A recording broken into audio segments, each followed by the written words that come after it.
Hey guys, it's Jonathan McCormack. I'm an attachment specialist over in New York. You can find me at adultattachmenthealing.com. I'll get that right. I'm an attachment specialist. I do parts work, I do parent figure meditation, but occasionally my clients actually do have a dating life. And so this is going to be part 3 on how to fall in love, how to have them fall in love with you. This will probably be on intimacy. I'll include a meditation, just kind of be open to attracting that presence at the end of this. The first part was all about the mechanics, how to find out who you are, how to match, find your match and know who they are. The second part was really devoted to kind of understanding the unspoken signals that convey trust, comfort, respect. And those things are not, some people are like, well, why should I worry about them? Because women think they make me attractive. No. Actually, everyone, even men, will trust you. These aren't arbitrary things. These are things like eye contact. Yeah, when someone's looking me in the eye, I can trust them. A sincere smile, that means they're not dangerous. Open body language, physical feedback and synchronization. This person, or they kind of, we can sync, but that's not really manipulative. It can be. But think about it, when you're trying to get to know someone, you're trying to get to feel them, and yeah, they're sitting like this, so you sit like that. You kind of get into, to make that little more connection. I used to play poker for a living, and boy, I would do that just at the table. If someone had cards, I used to sit just like them, if they were sitting like this, I'd sit like that. And I just think, what is this person? Okay, I'm sitting like this. How do I feel? Do I feel strong? Do I feel like I'm bluffing? How do I feel?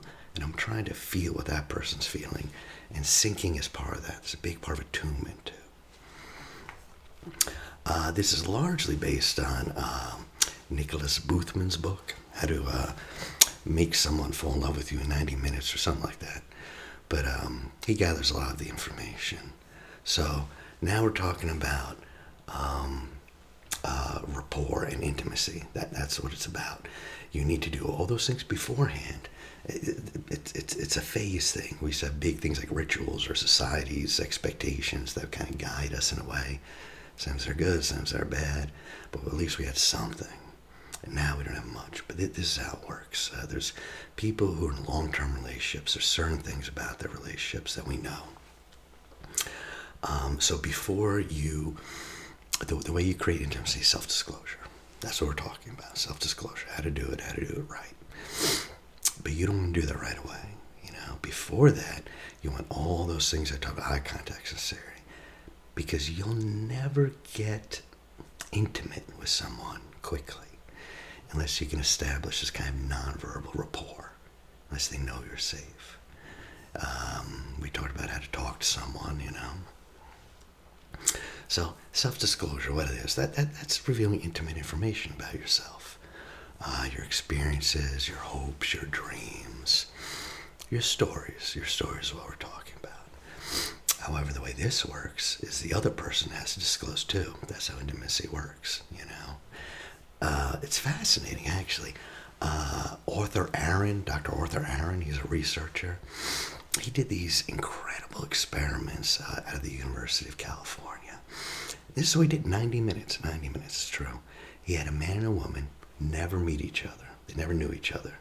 Strangers put in a room for 90 minutes, 1 hour and a half. They're only told one thing. This person is really attracted to you. That's it. And they're told, listen, this person's going to like you. But we know them, we know you. We're pretty sure this person's really going to like you. Boom. That's the attitude you should have, And they just had them each, they were instructed specifically to exchange intimate information. Towards the end, they were, even their most embarrassing moments. Things like, how would you feel if you lost a parent? Some pretty intimate things, And then throughout the hour and a half, a researcher would come in and say, oh, hold on, can you express what you like about this person? And they're like, oh, I like X, Y, to them. And they express it to you. Then they're told to gaze in each other's eyes for about 2 minutes without talking. That's it. That is it. I'm done talking. That's the experiment. That's it. Revealing things, knowing, thinking this other person's going to like you, and eye contact. Okay. And then the guys left. Girl left through that door. Guy left through separate doors, make sure. And afterwards, they actually confessed to feeling deeply attracted to the other person. In fact, the first person that Dr. Aaron did this experiment with ended up married, and they're married to this day. In fact, Dr. Aaron went to their wedding. So what he found was that with the right person, specific body language, mutual self-disclosure, you can bring about strong feelings of love and intimacy. Now, I think I mentioned before that falling in love is different than sustaining love. So there's phases. We're talking about falling in love. This is the beginning. And Dr. Aaron did do these studies. He goes, if you ask people about their experience of falling in love, when did it happen? A lot of people don't know. But if you're studying this and you ask them, over 90% say the major factor is when they discovered the other person liked them. That's it. That is it. It's like, oh, other person likes me. That's it. So it takes about an hour and a half. You can include it if you do this the speed way. Obviously, we can't do it that way.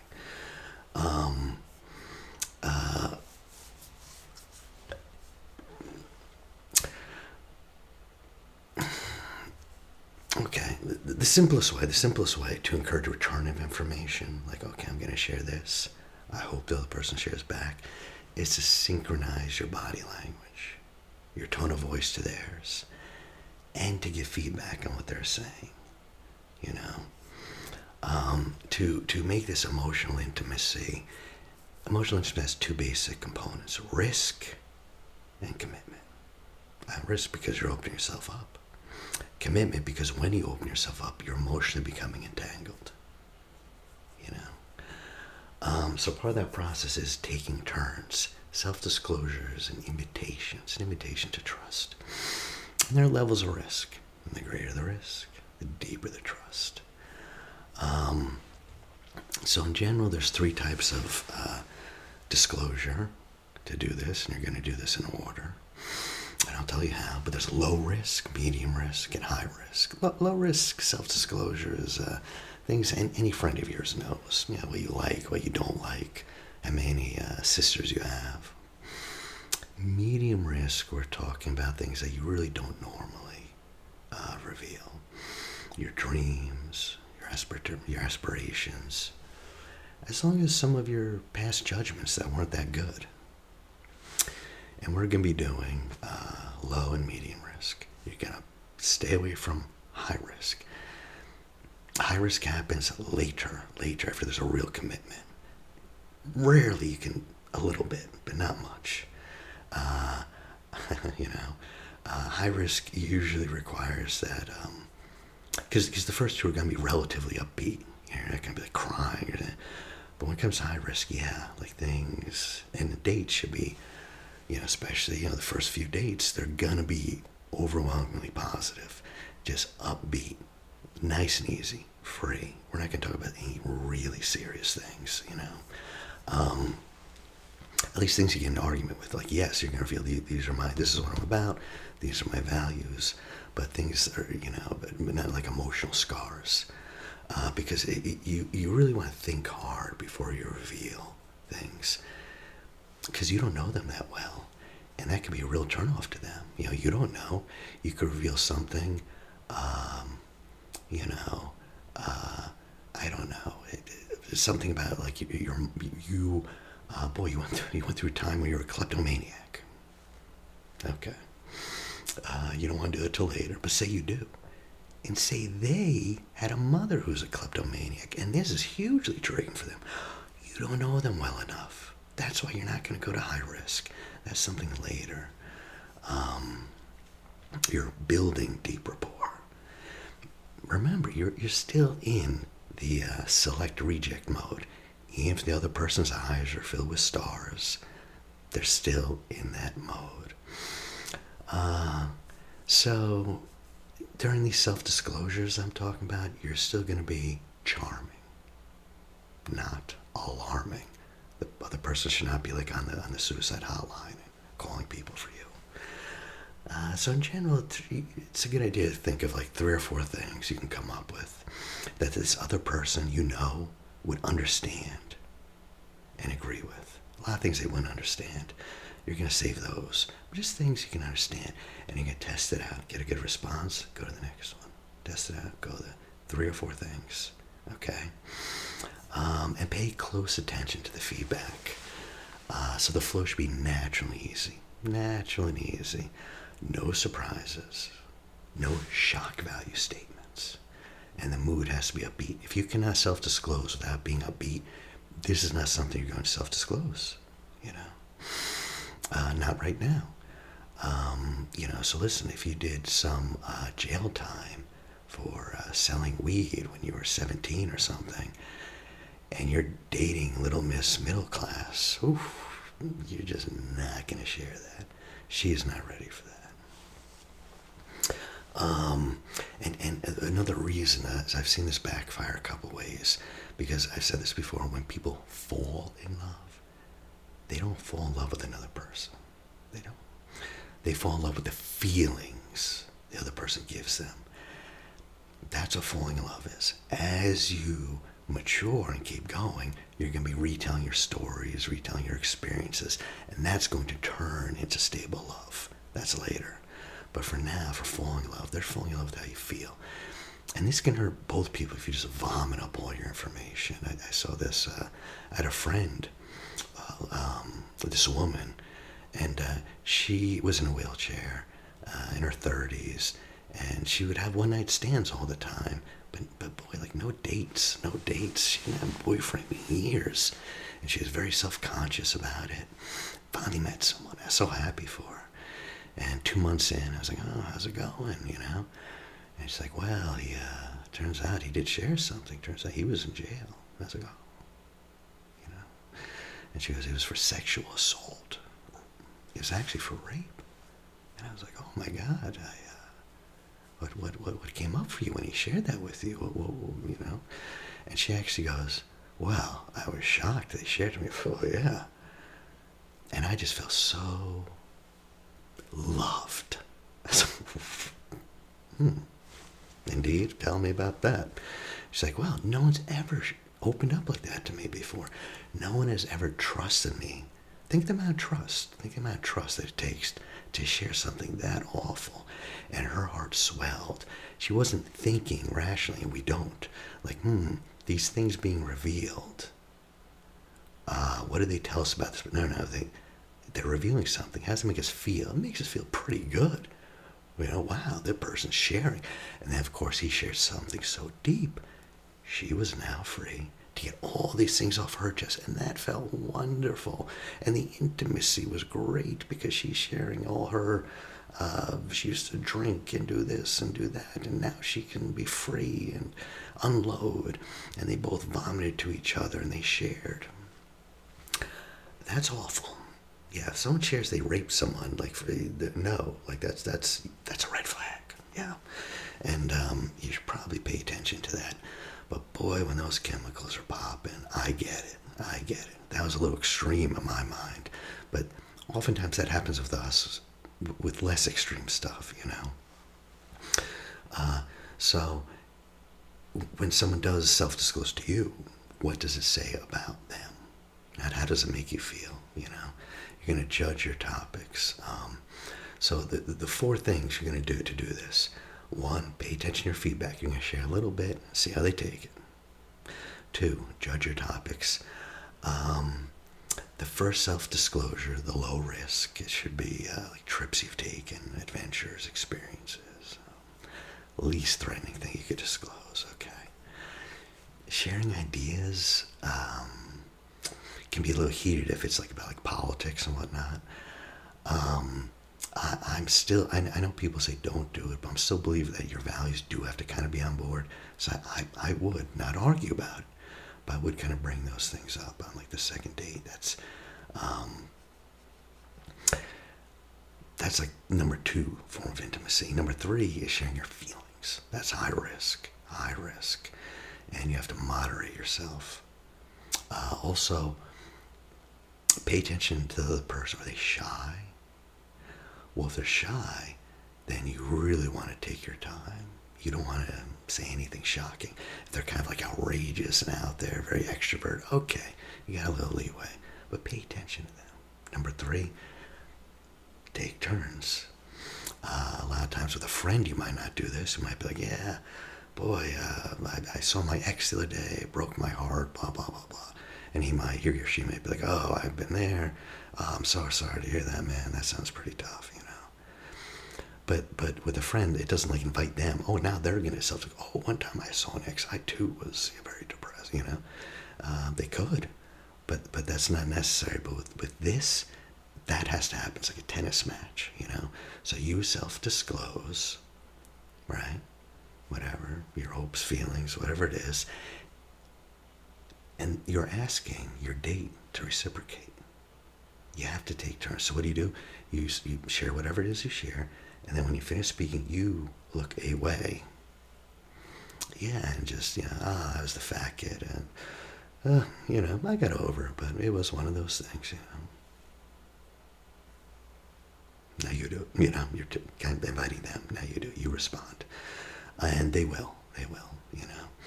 And the 4th and last is to pace yourself, you know. The process of self-revelation is a process. It's like an emotional striptease, you know. Nobody's going to get to their underwear. Not on this, not right now. You're not going to have sex, you know, emotionally. You're just flirting emotionally, you know. You don't want to just trauma dump. I've heard that. Oh, I made women tell me this. They go on and on and on. To tell you the truth, I'm actually usually very interested in, and I'm not overtaken at all. But they'll say like, oh, I know I'm trauma dumping, you know, and they are. And it's really too early in the relationship for that, you know. So you don't want to, right now, we're pacing. Those are the 4 things. You don't want to say like, yeah, you know, I spent like $100 a week on scratch-offs. That's concerning a little bit, not huge, but that's not the first thing you want to say. And this should be obvious, but I'll say it: stay away from any previous partners, any sexual entanglements. We do not bring up sex. We ain't gonna be talking sex. We ain't gonna be talking about our exes. Period. If they do, they ask you. You just very easily, well, X, Y, and Z, and then you go on with your life. And even then, once you're committed, tread lightly. Anytime you talk about past romantic conquests, the other person's going to slip into comparison, competition, and insecurity. I mean, and by the way, ladies, this happens to guys all the time. I've been on many dates with a woman, like the first or second date is talking about all the men she's been with, you know, talking about this and that, going on and on. And yeah, I could feel myself feeling like less and less confident. So now I'm like, oh boy, yeah, I can compete easily with the last guy. Okay, 2 guys, last 100 guys. Oof, I'm certainly not gonna be your best lover, you know. Not if you've had like 200-300 guys. And men just triggers them. So it's not just women, and women obviously are triggered too. They want to know. They always want to see your ex-girlfriends who's hotter than you. If you dated a model, never ever mention that. Just things turn bad. And finally, scarcity. Remember I mentioned that. The more scarce, the more attractive it is. You need a little bit of mystery, you know. And if you talk too much, you kind of deflate that mystery. Same time, you inflate your vulnerabilities. You kind of appear a bit pitiful, you know. So there's a conversation roadmap how to do this. Usually it's set out like in 3 little points. And you can see this, by the way, don't take my word for it. Next time you're out, go look at people who are intimate, seem like a couple. When they're absorbed with each other and they're talking to each other, you can see there's a pattern to what happens. Their movements and voice become sync. There's a lot of eye contact. There's smiles. There's a lot of open body language. A lot of private in flirting, you know, and a really good attitude, you know. So number 1, this is how we're going to do it. When everyone's ready to self-disclose, you know, you've been on a few dates, and okay, now self-disclosure, intimacy. You start the conversation with small talk. The weather, what something, and the second one is very early on, right away from small talk. It gets blended into play, play talk, flirting, kind of playfulness. So you should always start things positive, always, just in general. It makes your mind work better. So, you might say like, "Oh, what a beautiful day. I'm so glad the cold weather is out," whatever. But you start off positive. That's great day. And then very soon it will turn into flirting. Like she might say like, "Oh, I thought you're a big tough guy. I thought you, were immune to the cold. You never got sick," or something playful. Or, like, "Oh, I know you. Like, oh, I'm glad the weather's fine. I can finally take my dogs out. Oh, you and your dogs. Oh, I know you love your dogs. Boys and their best friend, whatever." Just, it turns playful. All of a sudden it's playful. And that playful, once you start being playful, that's like, your little kid can come out and play. This is the part that's open, compassionate, confident, and loving, Small talk, playfulness. Okay, now you guys are being playful. That's where you want to stick for the longest time. If you watch couples, small talk lasts like a minute, and then they're into playful mode, and that's where they stay for a long time. And you just stick there, just playful, flirting back and forth, After a while, number 3, now you're ready to shift into gears, And if it's successful, at the end, you're going to have a Me Too moment. That's how you know emotional intimacy happened. You're going to say, "Yeah, well, I was I was the fat kid." Well, it's funny because I used to have a dog. I used to hate walking it, and I was the fat kid. Oh man, in high school, and I used to be so out of shape. I'd be like out of breath, and it's embarrassing. And I got fit eventually. But yeah. You're smiling. It's not a huge disclosure. It's going to land because now she gets to share, he gets to share. Are they going to say "Me too" or something like that? Like, "Me too, I was so insecure when I was in high school. I wasn't fat, or maybe I was, or maybe I wasn't. But I just felt everyone was looking at me." And I know. It's so funny how we are when we're that young and we're just, blah, blah, blah, blah, blah. As soon as you get a Me Too moment, you're good. You have self-disclosed. That's how you know. So that's it. You're just going to small talk or whatnot. Again, low risk. What do you like? What do you don't like? What lighthearted anecdotes, what funny stories can you tell about family, about your hobbies, your travel? What can you say about your hometown or your work? That's just easy, Gauge it. And if it's working, then you can move on to the medium risk. This is about your opinions, your personal feelings, your dreams, your aspirations. "Oh yeah, when I was a kid, I used to always, and the funny thing is I wanted to be whatever, I don't know, a scientist, but turns out it wasn't that great at science, whatever." You can say a little about your deep feelings and insecurities, your human weaknesses, but I would just like steer clear in that. That's high risk. You can touch on it. I wouldn't. Not unless, I just wouldn't. That's high risk. Deep feelings, fears, insecurities. No. You need to be in a committed relationship before you go there and to know them better. You're going to pick a venue for this. So it's going to have to be 4 things. Is it a place that they will feel safe? Safety. It's not going to be an exciting place. My first dates are always like coffee shops. That's just what I do. But then once we get to know each other, I'll pick a thing. Is it going to be something they'll enjoy? Well, if you explore values, you already have something. If you love biking, go on a bicycle path. Is there somewhere you can talk? This is going to be a talking venue. In a bicycle path, you can stop and look at things, and enjoy the sights, and indeed you can speak. And is it different? Because when you self-disclose, you want it to be a little bit special. Nothing huge. You're not going to take her out to like a huge restaurant to, no.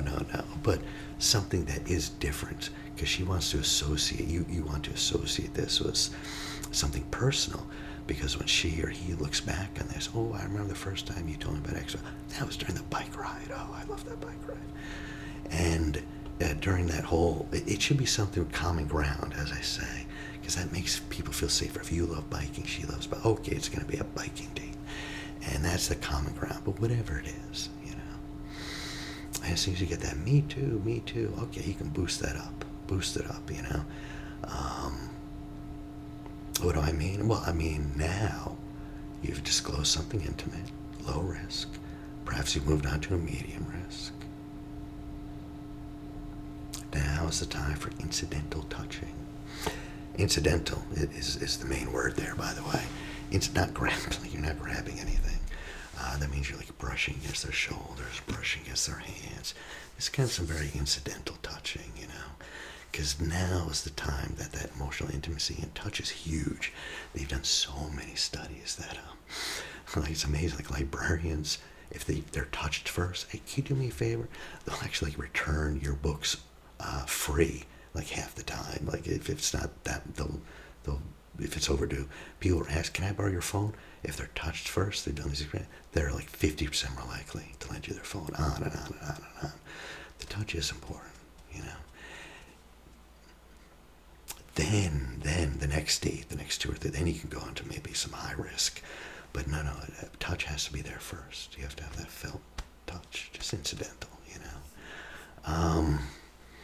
So, if you let the real you come through, you've used your body, your attitude, your voice, your words, very natural, easy way, that prepares the ground for love, You've demonstrated that you like each other. They know you like them, You've had a couple of Me Too, but Me Too, I'm just like, I've always thought that guy was a moron. I always thought, why, blah, blah, blah. Okay. And you've spent some moments gazing each other's eyes. You don't want to sit there 2 minutes straight, but you've spent a lot of eye gazing. You set it up. You set it up for a long-term relationship, You set it for true love. By true love, I just mean a blend of attraction, intimacy, commitment, and romance. Those 4 things. It's going to be, you're attracted to each other. It's going to be intimacy, emotional disclosure. We're on to commitment. We're going to be committed now. And then romance, little gestures of affection, People will want, like, oh, what is the 4 for this? No, I can't. Everything's personal. Every way this happens, this blend of attraction is different. Like I gave you the steps, but this is different. And I know people write big books on like exactly how, what you say and what it looks like.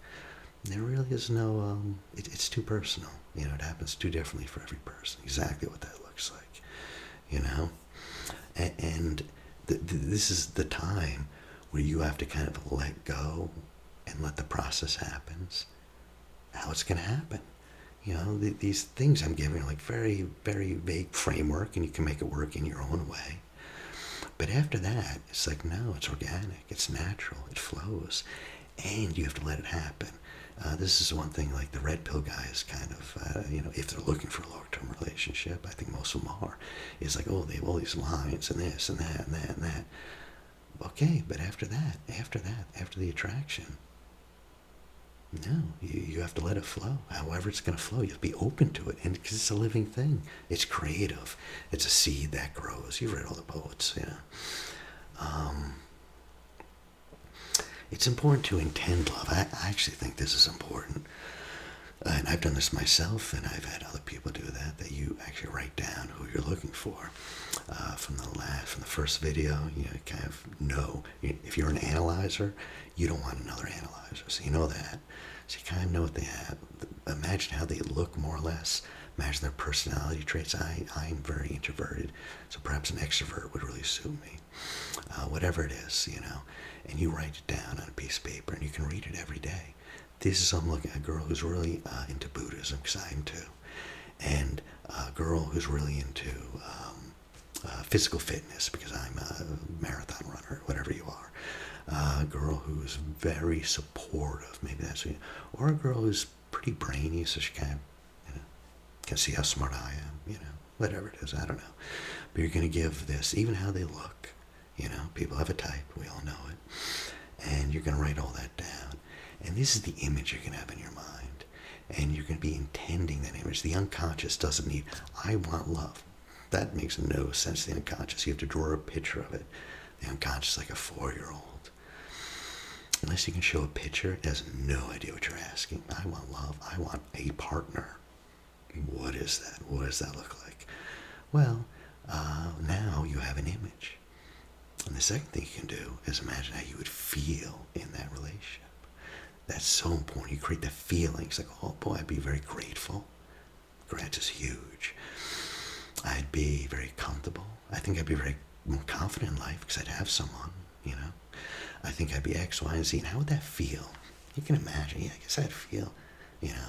I mean, I've seen so many guys back straight, chin up, and then their wife leaves them, their girlfriend breaks up with them, and boom, you know. And I'm like, you know. And a lot of the guys that look so confident, what would they be like without their girl, without their lover? You know, what would they be like? They'd be different. You know, they might be different, maybe, you know. So if you want to get in touch with who you are, to get an image of you, that book, How to Fall in Love, 90 Minutes, has some pretty good exercises. But to do them, you have to just, the first thing that pops in your head. So these are the questions. Like, it's just like 5. But I am kind of like anything. I did this once, and the girl said, farm. Yeah, and then we'd have to, or I am like a chicken without it, whatever you're like. My best friend is kind of like a love. It's kind of like a, my life is kind of like a, what? What is your life kind of like? Finally, my future is kind of like a, what does your future look like? This will give you one image, an image. And when you speak in images, the other person will get you so much better. This is another way to connect intimacy. I'm a big believer in this because you can sit there and you can tell them, I like skydiving. I like to eat food. I like to go there. Okay. But if you paint a picture, they'll really get a sense of who you are. And that'll make it easier to attune. And for the above, you can write down why. I would explore. I'm like a farm because why? Whatever. You like to get plowed every day. I don't know. Or grow things. My best friend is like a blank because. Get this image and hold it in your mind, you know. So that way when you see them, instead of saying like, I have been to interesting places. I like the lakes and I like the mountains. You could say, you know, I'm kind of like an eagle. I soar up in the mountains, but yes, I feel rain on my wings. It's very poetic, but it really gets in touch with who you are. And you actually get in touch with who you are by doing this exercise. And then when you express yourself, they get a sense. 1 million people like climb mountains, you know, 1 million people like farms, I don't know. But how are you like that, you know? I mean, what does that say about you? I actually do think that's important. So that's about it. That's how you create intimacy. And the next step would be obviously commitment. And then, which is completely different, is maintaining love and how to make love in a committed relationship and maintain it. I can do a video or 2 or 3 on that too.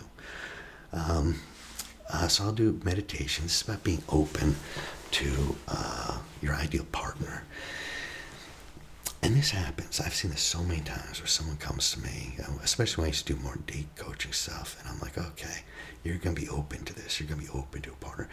And in fact, a guy just told me recently, but they're shocked. Like, yeah, I went to a party, this girl was really looking at me. Girls never look at me. And I just went there for like a half hour, or I was in the coffee shop and I noticed this. Yeah, I don't know how to explain it, but when you give off the vibes, when you're intentionally open for a relationship, people pick up on that, you know, and they really do. Remember, you have the yes attitude, not the no attitude. You have an open body, open, you know. Okay. This meditation, sometimes it's best to have your hands open. I feel like that kind of physiologically makes sense. Maybe have your hands open on your knees. That's what I recommend. But besides that, this is intention for being open and attracting your soulmate. We can just start settling in and settling in the body. You can just start bringing your awareness into the body. Bring your awareness in,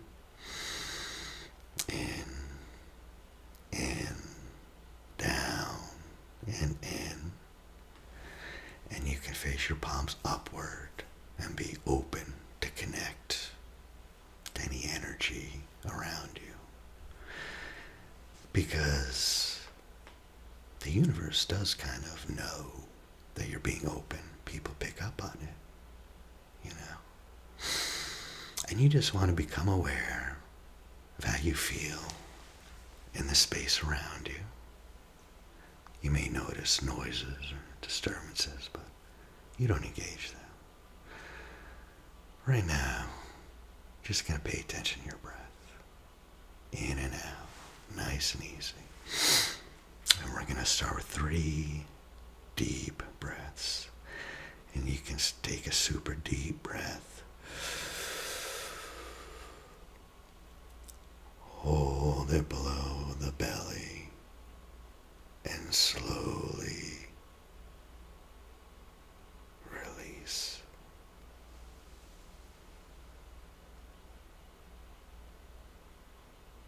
Great. You can take another super deep breath. Hold it below the belly and slowly release.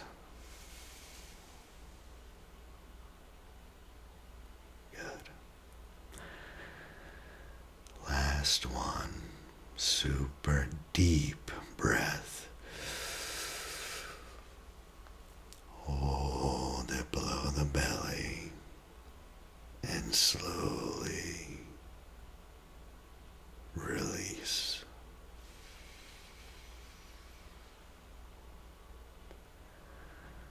Good. And now I would invite you to do a body scan. You can begin by focusing your awareness on the forehead. And just focusing your awareness on the forehead, noticing any tension. Move your awareness down to the eyes. And you just soften the eyes. Soften the muscles around the eyes. Down to the cheeks, softening the cheeks. Down into the jaw. Just softening the jaw. Jaw hanging loose and easy. And now a wave of warm, loving awareness moving down your neck into your shoulders. Warmth just rolling down your back, down your spine, down, down, down. Loosen the belly, loosen the hips, a wave of warmth rolling down your legs, down your calves, all the way down to your feet, firmly planted on the ground. And you can just notice your breathing. Notice that no one needs anything from you right now. No one's expecting anything. You have nowhere to go. And you notice that this is a time to be with yourself and your body. And you just settle in, and just settle in, and just notice the air circulating through your body.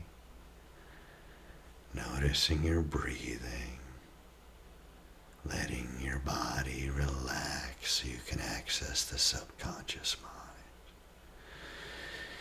And you just breathe this energy through your body, and you become aware of how your breath keeps you focused and connected with yourself and with the earth. And you feel how this focused breath helps you birth your intentions and wants. And your breath is a vehicle between your body and everything that you desire. And you can go ahead and just trust in the process of your breath. And you inhale, and you exhale, and you inhale, and you exhale, and you inhale, and you exhale, and you just melt into your body, and you feel your body, then you feel at peace with your body, and you set an intention. Are you looking for love, seduction, long-lasting companionship? Or is it about your current partner that you want to be with? And you can just get as clear as possible on what it is you desire. What is it you desire? Go ahead. You can name that intention internally. Then perhaps your body will even respond to that intention. Perhaps the universe will. And you become curious about this desire. This desire, human connection, you can feel it's at the core of your being, because everyone has this desire. And everyone is looking for this connection, this romantic love, this sexuality, this companionship. And no one is immune to those desires. And that's good news. That's very good news, because that means there's someone out there ready to experience these same desires with you. And you just focus on your desire and intention. And on your next exhale, you just repeat to yourself, I deserve this connection. And on your next exhale, you repeat, I'm ready to call this connection into my life. And you breathe in, I can feel my desire. And you breathe out, I am ready to experience my desire. And you breathe in, I can see clearly what I want. And you breathe out, I know that it is coming toward me. Yes, yes. And you just notice you're consciously connecting to the powerful energy that's always all around you. You're part and come from this universe that's driven and created from a desire, a call to create, whatever it may be. And if you're seeking something that you desire, that desire becomes created and available for you. That desire is available for you. Every possibility that you can imagine exists in the universe. And Rumi says, what you seek is seeking you. And you take a moment and you be grateful for that possibility. Just take a moment that what you seek is seeking for you. And you breathe in that gratitude and you saturate in that gratitude. And with each grateful breath in, you become part of everything positive that is working in the universe. And you are calling it a positive experience. And you are simply grateful that your life can change. Being simply grateful that your life can change when you feel your future feelings in the present moment, those future feelings of being with that person. How would you feel when you finally meet this person? How would you feel? Feel that in your body now. And you feel this in your body now of how it will be. And when you feel your future feelings in the present, you know you're beginning to live and expand into that which you wish to have in the future, bringing you closer and closer, and now even closer to it. But you notice, it's not out of desperation. You are feeling gratitude, and you can feel joy, and you are feeling peace. And when you're grateful for something that has yet to happen, you, the universe, the power, brings it that much closer to you. And by bringing your future into your present moment, you're helping to create your future. And you have the power to attract the partner you've been longing for. And now, when you are ready, you take that intention and you begin to visualize this person. Notice them. Bring them up. Notice how they're moving, their clothes, their smell, the tone of their voice. What does your lover look like? How are they being with you that allows you this sense of safety and comfort? And you can really be there with them and feel how it is to be there with them. Yeah. Yes. And you breathe in and you breathe out, and you bring this person into this meditation, and you see what they look like. Go ahead and see them now. And you see them moving toward you, and you see them moving toward you. And as you visualize what they look like, you see them, and they're moving toward you. And you imagine that you're standing in a giant sunny field with this person. Now imagine this person standing right across from you. And notice them looking at you and how they look at you is everything that you've desired. And you take that in. You see them. You see that look in their eyes, that look of love and warmth. And you take your hands in theirs and you keep breathing. And let's just anchor to this moment.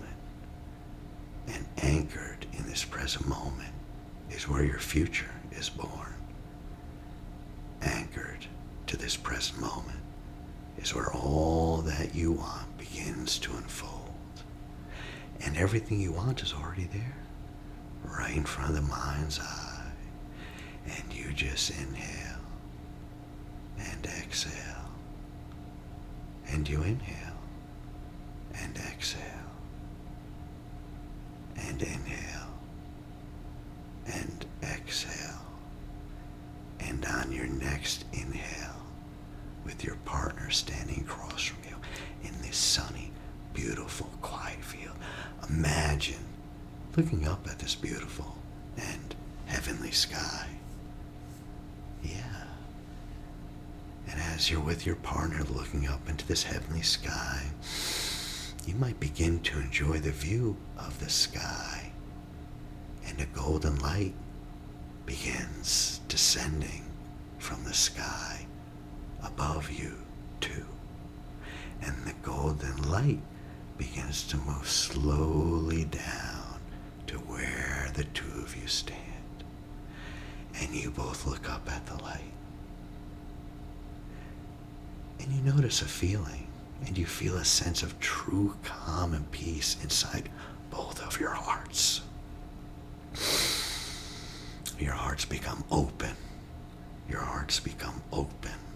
And your hearts become open to receiving this light. And this light continues to move toward you. This light is entering your bodies through the crown of your head, This golden light slowly fills your bodies. It fills your hearts. It illuminates your intentions toward each other. And now you see each other full of light, full of connection. And there's strong, passionate feelings for each other. And the golden light wraps the two of you together, slowly and powerfully, circling your bodies, healing them, melting away any hurtful past or heartbreak. This is a new, fresh start. This fresh start is new, and you're surrounded and in the presence of the powerful light of the universe. This is the light that fulfills your perfect desires, and the light fulfills your perfect desires. And as you look at each other again, now all you see is that golden light. And you see the sense of calm in your partner. And you are calm, and you feel peaceful, and you inhale, and you exhale, and you inhale, and exhale, inhale, and exhale, and you begin to bring forth all of these feelings that you want to feel, whether it's romantic love, whether it's attraction, seduction. All these feelings and the connections to your partner are available for you to experience, and you bring your focus to the feelings you want to experience. Yes. And you allow every cell down to every atom in your body to vibrate with that same energy, that same frequency as these feelings you want to experience with your partner. And your body and mind are vibrating at the same frequency. And your body and mind are linked. And you are in harmony with each other. And you keep seeing this golden light surrounding you from within and without. And the golden light continues to grow stronger in each of you and around you. And the golden light is pulling you together, bringing you closer and closer and even more connected. And you too become that same light. And you two are one. And you are not afraid. You have no doubt. You feel clarity. Your partner feels clarity. And you both bring pure connection and deep clarity. And the connection that you desire is possible for you. And this connection is right here now. And the light that surrounds you is pure. And nothing harmful can enter this energy you're experiencing. And you know you deserve these feelings, this light, and this person. Yeah. And now you remember your intention that you said at the beginning. That intention for love. That intention that you meet your partner. And now you can just breathe in this intention. And you breathe in this intention as you visualize this person standing in front of you. And you want to explore this intention a little deeper. Yeah. Seeing this person. What is it about this person that fulfills your wishes? Take a moment. What is it about them? Is it the way they look at you? So loving. Is it the way they touch you? The happiness you feel? Is it a deep security you feel? or perhaps the way they compliment you as a partner. And you imagine what your relationship looks like with them. And you imagine how you feel in this relationship. Perhaps very safe, very loved. And you imagine how you're treated and how your partner treats you. And you imagine how it feels to be so attracted to them. And how it feels to be so attractive to them. And now you let your imagination run wild with future, sensual, happy moments with your partner. What do you see? And you imagine what you're looking forward to the most. What are you looking forward to the most with this person? Yeah, visualize it. Be there. Feel it.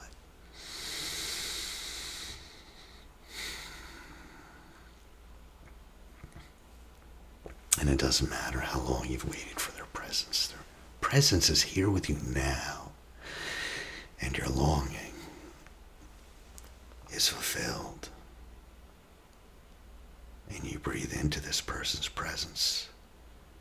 And you begin to identify why they make you feel so good. You see why they make you feel so happy. What it is about them that makes you feel so fulfilled. Yeah. And you breathe in. And you breathe out. And as you continue to breathe and dwell on the light, you can visualize this union creating a freedom from everything that limits you. And you're free from any limited beliefs. And you're free from limiting beliefs.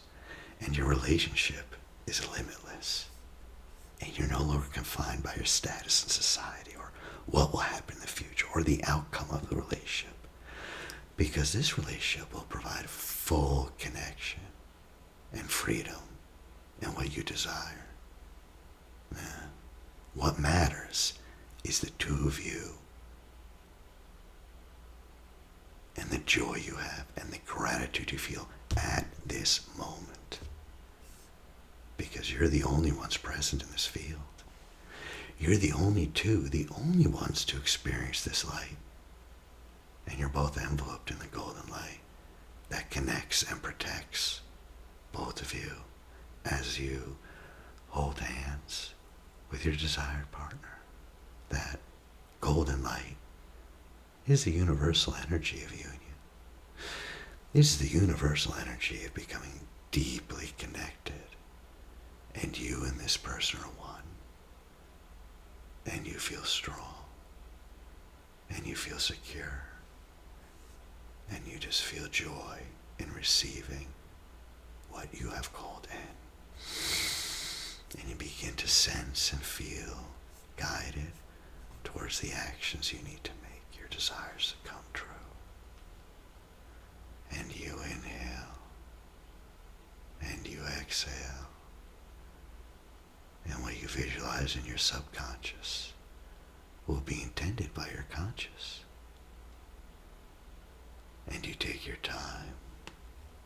And there is no rush. What you're longing for is worth the wait.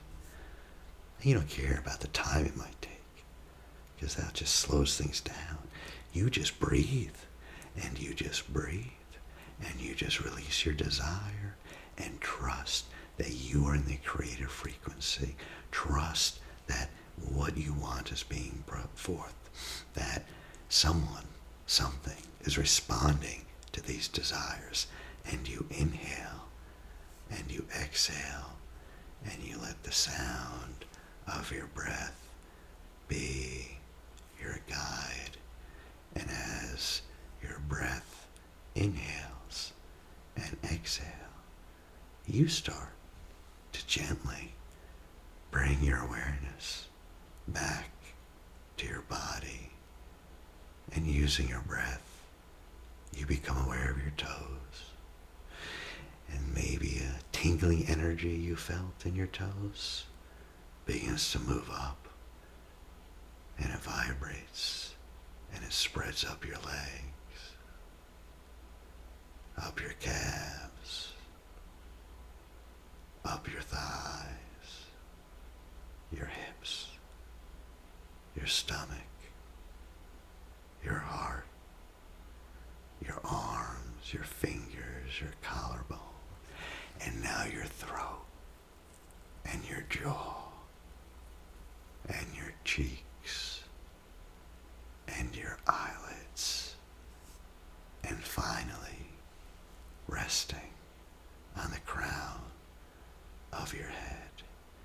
And you release this energy into the space around you. And your heart is so calm. And you just become aware of the space in the room around you. Any sounds. And you feel the energy around you. And you're so free to relax.